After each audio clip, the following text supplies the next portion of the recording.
Captain Marcus Hale stood at the front of the human delegation as their shuttle doors opened, revealing the shining towers of Vrax Prime, home of the Krex Dominion. He had trained for years for this moment. Humanity had spent decades trying to reach the insectoid empire, hoping to build peace before either side made a fatal mistake. Now Marcus was the first human to take a step onto their world as an official envoy. The landing platform stretched wide across a cliff of dark stone. Strange blue plants grew in neat spirals along the edges, pulsing gently like breathing lights. In the distance, Marcus saw giant spires curved like the horns of some ancient beast, each one covered in glowing patterns. Krex architecture was nothing like Earth's. It was alive, humming, almost singing with energy. Marcus let out a slow breath. "Stay professional, stay calm," he reminded himself. Behind him, his team followed. Linguists, scientists, diplomats, security officers. All wore sleek white uniforms with Earth's emblem, two hands reaching toward a star. A long walkway opened before them, and at the end stood the Krex royal court. The moment Marcus saw them, he understood the reports. Krex were tall, insect-like beings with hard armor plates that reflected the light in shifting colors. Their movements were elegant and careful, almost like a dance. Some had delicate wings folded on their backs. Others carried staffs carved with symbols. At the center of them all was Queen Zirala, towering above the rest, her carapace shimmering with gold streaks. She held herself with powerful grace, like someone who expected the universe to obey when she spoke. Marcus stepped forward and gave a respectful bow. "Greetings from Earth. It is an honor to meet the Krex Dominion." The Queen leaned closer, studying him with large violet eyes. "Human," she said, her voice echoing strangely as the translator device worked. "You stand before me as the chosen speaker of your species?" "I do," Marcus answered. He waited for the standard opening line, something about peace, cooperation, or cultural exchange. Instead, the Queen spread her arms in a dramatic gesture and announced loudly, "Human, you must marry my daughter to honor our alliance." Marcus blinked. His team froze. Some of the linguists quietly panicked. One dropped a tablet. The young security officer behind Marcus choked on his own breath. "Apologies," Marcus said carefully. "The translator might have an error." "Could you repeat that?" But the Queen only nodded, pleased with herself. "Yes, you must marry my daughter, Princess Kirithes. This is our highest sign of trust. You will be linked as allies of honor." Marcus's heart thudded. He wasn't sure he heard incorrectly, but he was very sure he didn't want to start humanity's first interspecies alliance with a misunderstanding about marriage. He cleared his throat. "Your Majesty, humans have many traditions regarding marriage. We must be careful." But she interrupted with a click of her mandibles that sounded like a cheerful laugh. "Ah, cautious. Good. Makes the ritual stronger." Marcus shot a quick look at Dr. Elena Joe, the lead linguist. Her face said one thing: "This translation is probably accurate, and we are in trouble." The Queen spoke again, her voice carrying over the crowd. "It is decided. The human and the princess will join in the ceremony of shared pathways. Prepare the hall." The royal guards beat their staffs on the floor in excitement. Marcus whispered out of the side of his mouth, "Someone explained to me quickly if I just got engaged to an alien princess." Dr. Joe hurried to his side. "Not exactly. Krex languages don't have a direct word for marriage. Their ritual might not mean what it sounds like. We need more context." "Great," Marcus muttered, "because the Queen seems very sure of her translation." The delegation was guided down the walkway toward the royal hall, but Marcus's mind spun. He had come here to negotiate peace, not create a diplomatic disaster on day one. Rejecting the Queen outright might be taken as an insult. Accepting without understanding could be even worse. He forced himself to walk calmly. As they entered the hall, the architecture changed into a breathtaking chamber filled with glowing crystals suspended in the air. Each crystal pulsed with light, forming patterns that floated like moving constellations. Despite the beauty, Marcus's thoughts kept circling back to the Queen's announcement. When the delegation reached the center of the chamber, a new figure approached, slightly smaller than the Queen but with lighter armor and a softer glow. Her eyes were curious, shining like polished silver. She bowed in a fluid motion. "I am Kirithis, daughter of Queen Zir-Ala." Marcus bowed in return. "It's an honor to meet you." The princess tilted her head. "I apologize for the surprise. My mother enjoys dramatic gestures." Marcus gave a cautious smile. "She announced that I'm supposed to marry you?" Kirithis made a clicking sound that Marcus hoped was laughter. "A misunderstanding, perhaps. In our culture, the word your translator used, marry, only means form a symbolic bond of trust. It does not carry romantic meaning." Marcus exhaled in relief. "So it's more of a ceremony?" "Yes. A ritual declaring cooperation and unity. Not a life bond, not ownership, and certainly not a forced union." Her tone grew gentle. "We do not bind beings who do not choose such things. That would be dishonorable." The tension in Marcus's shoulders loosened. "That's good to hear. Humans value choice very strongly. We were afraid—" "I know," Kira said softly. "My people sometimes forget that other species use the same word for very different ideas. Please forgive the confusion." Marcus nodded. "No need for forgiveness. We just need clarity." Before he could continue, the Queen entered the hall again, accompanied by dozens of nobles. The chamber trembled slightly as everyone bowed. "Human," Queen Zir-Ala announced, "you will join the ritual at sunset. All preparations begin now." Marcus stepped forward respectfully. "Your Majesty, we ask for time to understand your customs before agreeing." The Queen's eyes widened, but not with anger. Instead, she looked impressed. "You question before agreeing? Many would simply bow. Humans. Interesting." Dr. Joe whispered urgently into Marcus's ear. "Careful. In Krek's culture, asking for clarification is seen as a sign of strength." Marcus straightened. "We want to honor your traditions correctly. If we misunderstand anything, it could harm our alliance."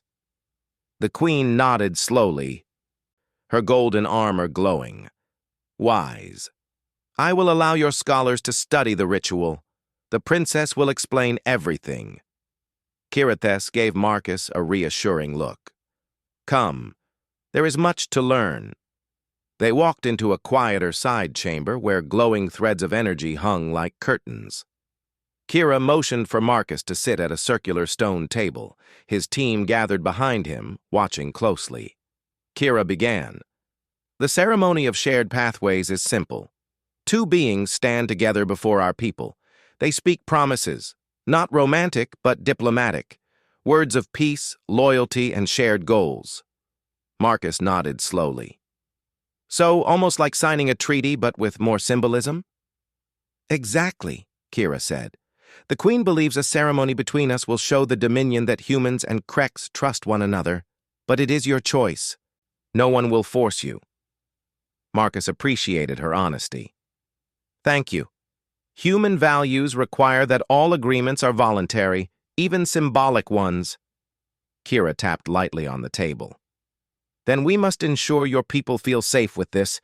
Ask any question you wish."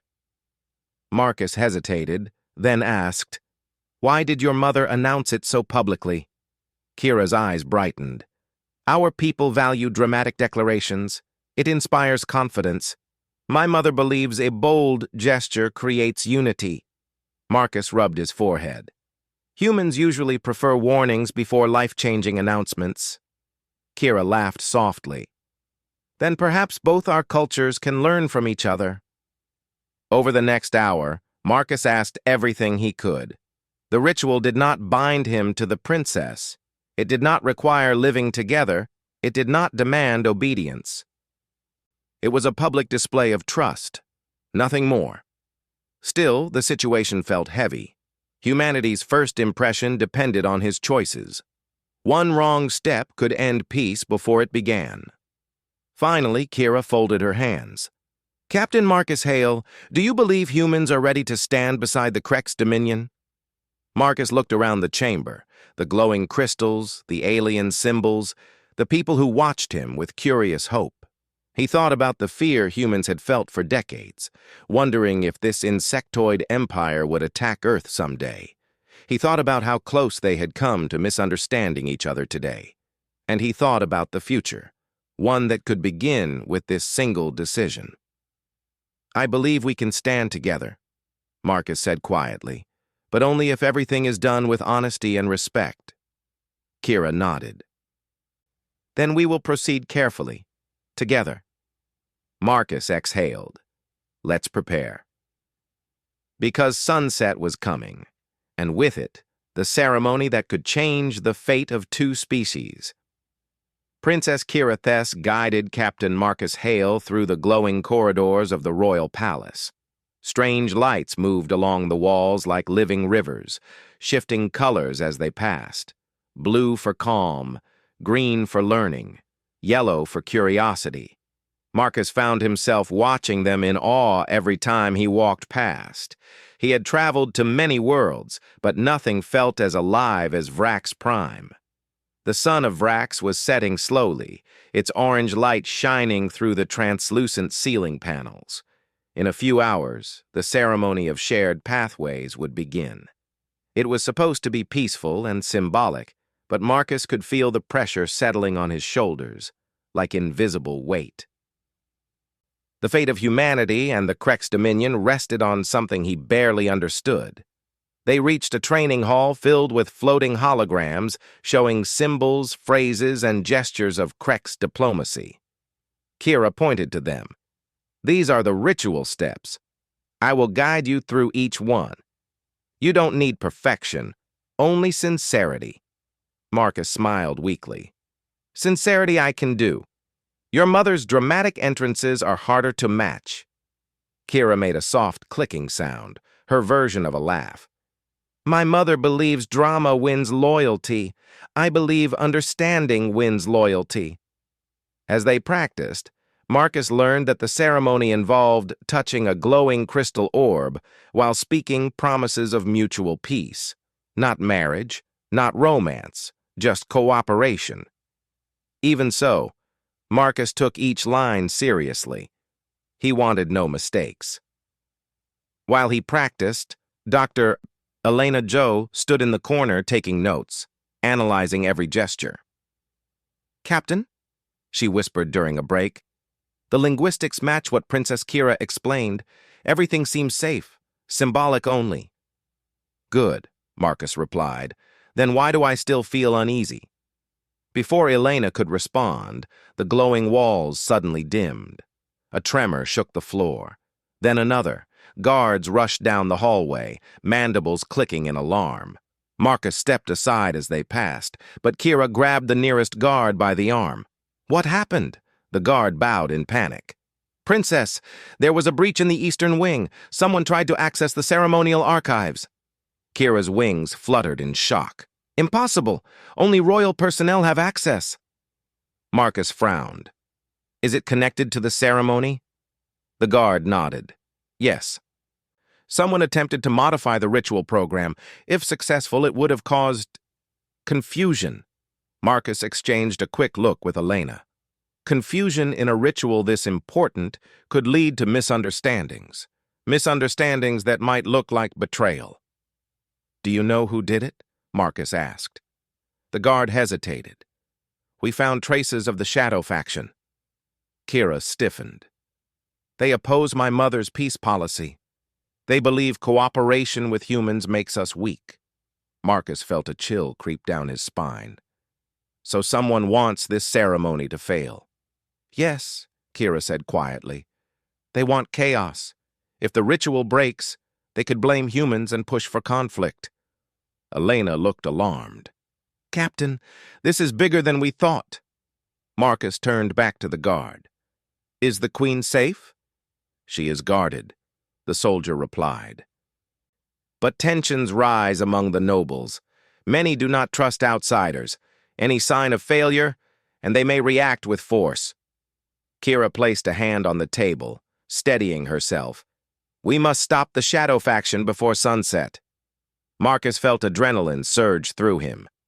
"What do you need from us?" Kira looked him in the eye. "Your perspective. Humans think differently. You see angles my people ignore.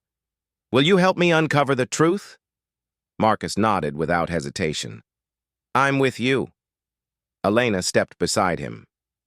"So am I." The princess quickly gestured for Marcus and his team to follow her. They moved through the palace corridors, passing symbols that glowed brighter as they neared the restricted areas. The deeper they went, the quieter the palace became.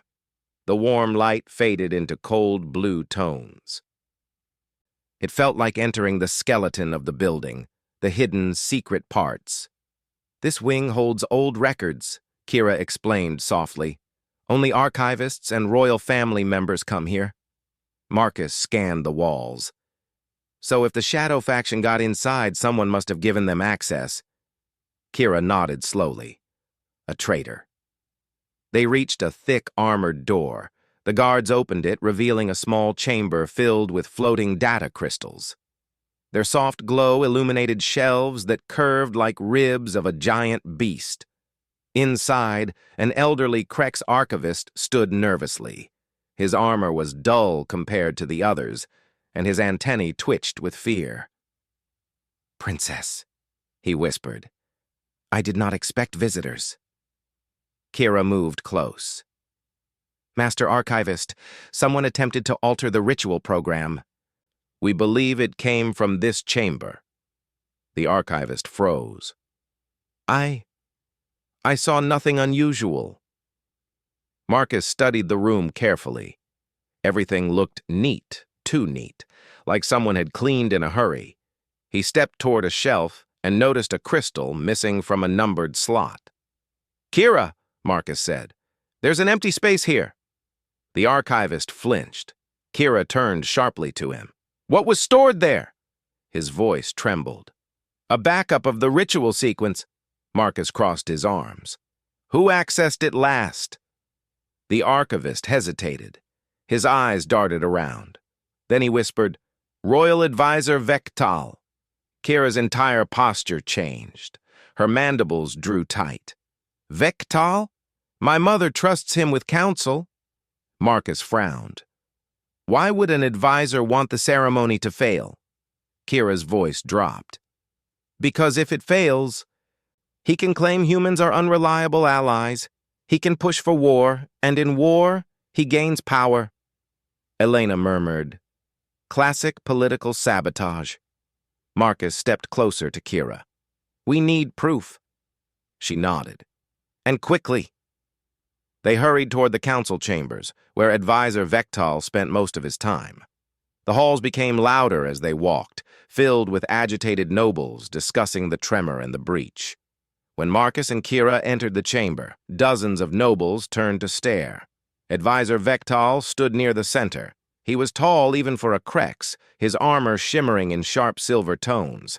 His eyes narrowed when he saw Marcus beside the princess.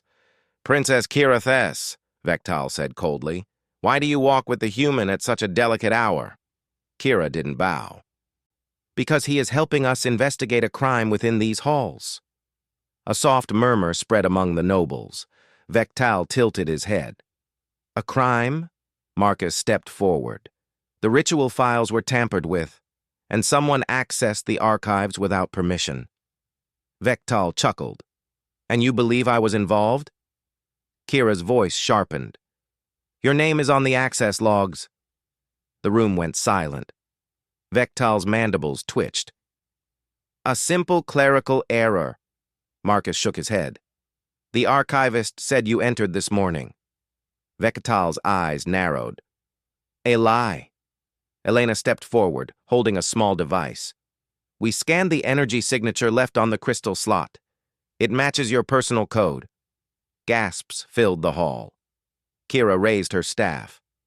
Advisor Vectal, you are accused of sabotage against the Dominion and against our guests. Explain yourself. Vectal straightened. Explain? Very well. He turned to the gathered nobles. You all see what is happening, he boomed. The humans have already corrupted the princess. They walk our halls boldly, questioning our authority. Is this the future you want? A dominion led by outsiders? Marcus felt heat rise in his chest. We came in peace, Vectal sneered. Peace makes us weak. Humans will ruin us. The nobles murmured anxiously. Kira stepped beside Marcus. Humans have shown honor. They refused to perform a ritual without consent, something Vectal clearly does not understand. Marcus spoke loudly, his voice steady. Humanity does not control you. We want equality. We want understanding. But someone here wants fear instead. Vectal raised his staff. Fear is survival. Kira raised hers too. Fear is weakness. The nobles watched, torn. Elena quietly activated her translator. A projection appeared in the air, showing the altered ritual file. It flickered with corrupted symbols. Kira pointed at it. This proves the sabotage, Marcus added. If it had succeeded, it would have made humans look like traitors. The nobles gasped, anger rising. Vectal saw the shift and panicked. His wings flared. You don't understand. But the guards closed in around him. The queen herself entered at that moment, towering and furious. Her armor blazed gold. Vectal, she thundered. You betray your people with lies and fear. The advisor dropped his staff. The queen turned to Marcus. Human, you helped uncover truth where my own eyes were blind. Your species shows wisdom. Marcus bowed. We only sought peace. The queen nodded slowly. Then you shall have it. She looked at Kira. Prepare the ritual. Sunset approaches. Kira bowed. Yes, mother. Marcus felt his pulse steady. The danger wasn't over, but the truth was in the open, and the ceremony could still bring peace. The sun of Vrax Prime sank lower, turning the palace towers into glowing pillars of orange and gold. Light spread through the crystal ceilings like rivers of fire. As the hour of the ceremony of shared pathways approached, the entire palace buzzed with energy and motion. Guards marched in formation, diplomats gathered in decorated balconies, and nobles whispered excitedly in their glowing robes. Despite the beauty around him, Captain Marcus Hale felt tension twist inside his chest. The sabotage had nearly destroyed everything. If Advisor Vectal had succeeded, humans would have been blamed for dishonor. War might have erupted. Instead, the truth had been revealed. And now, all eyes would be watching him. Humanity's reputation rested on the next few hours. Marcus stood in a preparation chamber with his delegation. The room glowed a gentle blue. Floating crystals drifted like lanterns, calming the mind. Dr. Elena Joe checked her translation devices again and again, nervous but hopeful. The security officers polished their suits. The scientists whispered notes about the architecture, trying to distract themselves. Marcus tightened his gloves, exhaling slowly. Captain, Elena said softly, stepping beside him. Are you ready? As ready as I can be, Marcus replied. He wasn't afraid of the ritual. He was afraid of disappointing both species. He knew that millions of humans back home would be watching the broadcast, and so would the trillions under the Krex dominion. Everything we practiced still applies, Elena continued. Just follow Princess Kira's lead, and be honest, that's what they value the most. Marcus nodded. Honesty I can handle. A chime echoed through the walls. The palace spoke in musical tones, calling him to the ceremony. The grand hall. The doors slid open, and Marcus entered the ceremonial hall. It was larger than any dome on Earth, a circular chamber with a ceiling that stretched up like the sky itself. Thousands of hovering crystals moved in slow circles, creating patterns like constellations. Rows of Krex nobles stood along the arc of the chamber, their armor glowing in shades of deep green and silver. Behind them, the Queen's honor guards formed two long lines holding staffs of light. At the center of the room stood Queen Zirala, her body shimmering with gold that shifted gently with each breath. Beside her was Princess Kira Thess, who looked calm yet determined.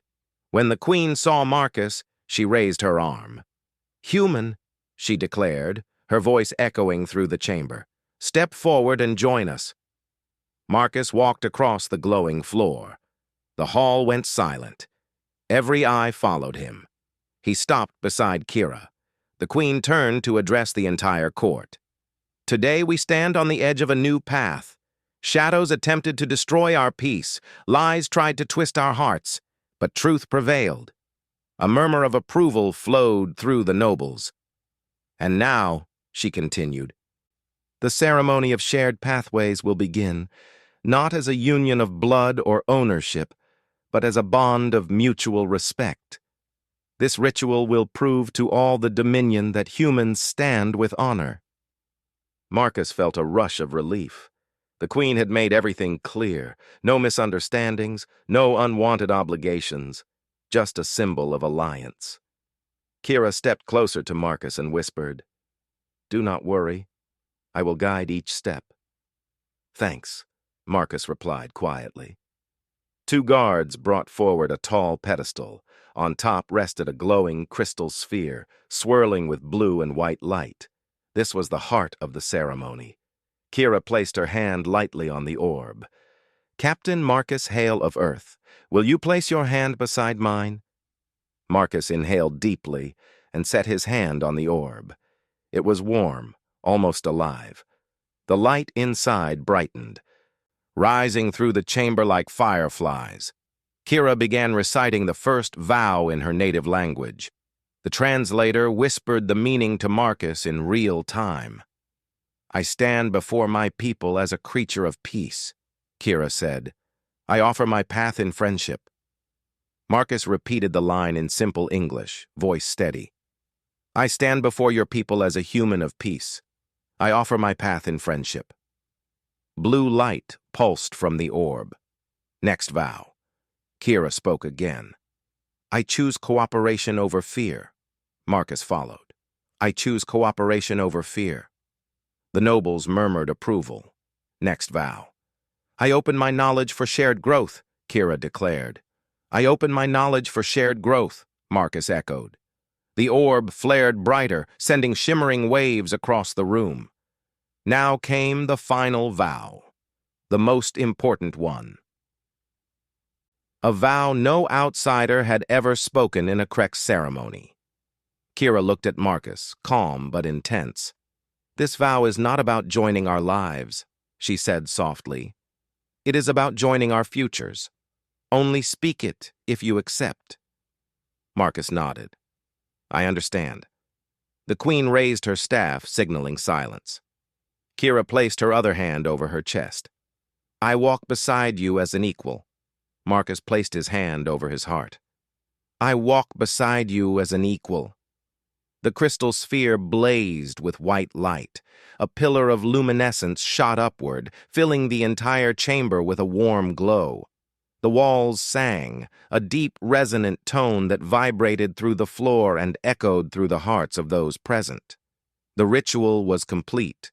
Storms of color swirled overhead. Nobles bowed. Guards lowered their weapons. When the light faded, Queen Zirala stepped forward. "Human," she said, her voice full of pride. "You honored our customs with strength, clarity, and truth. You refused to act without understanding. You refused to pretend. You showed honesty unmatched by many in this hall." Marcus bowed respectfully. "Thank you, Your Majesty." The Queen turned to the nobles. "Let it be known across every world of the Dominion. Humans do not bow in fear. They stand in respect. They are not weak. They are wise. They are not conquerors. They are partners. Applause thundered across the chamber. Then the Queen raised both arms high. Tonight marks the beginning of the Human-Crex Alliance, an alliance built not by force, not by fear, but by choice. The hall erupted. Nobles clashed staffs together in celebration. The air filled with glittering sparks released from the ceiling crystals, drifting down like bright snow. Marcus felt breathless. It was official. Not only had he prevented war, but he had helped create something entirely new in the galaxy. Kira turned to him, her silver eyes shining. "You did well, Marcus." "We did it together," he replied.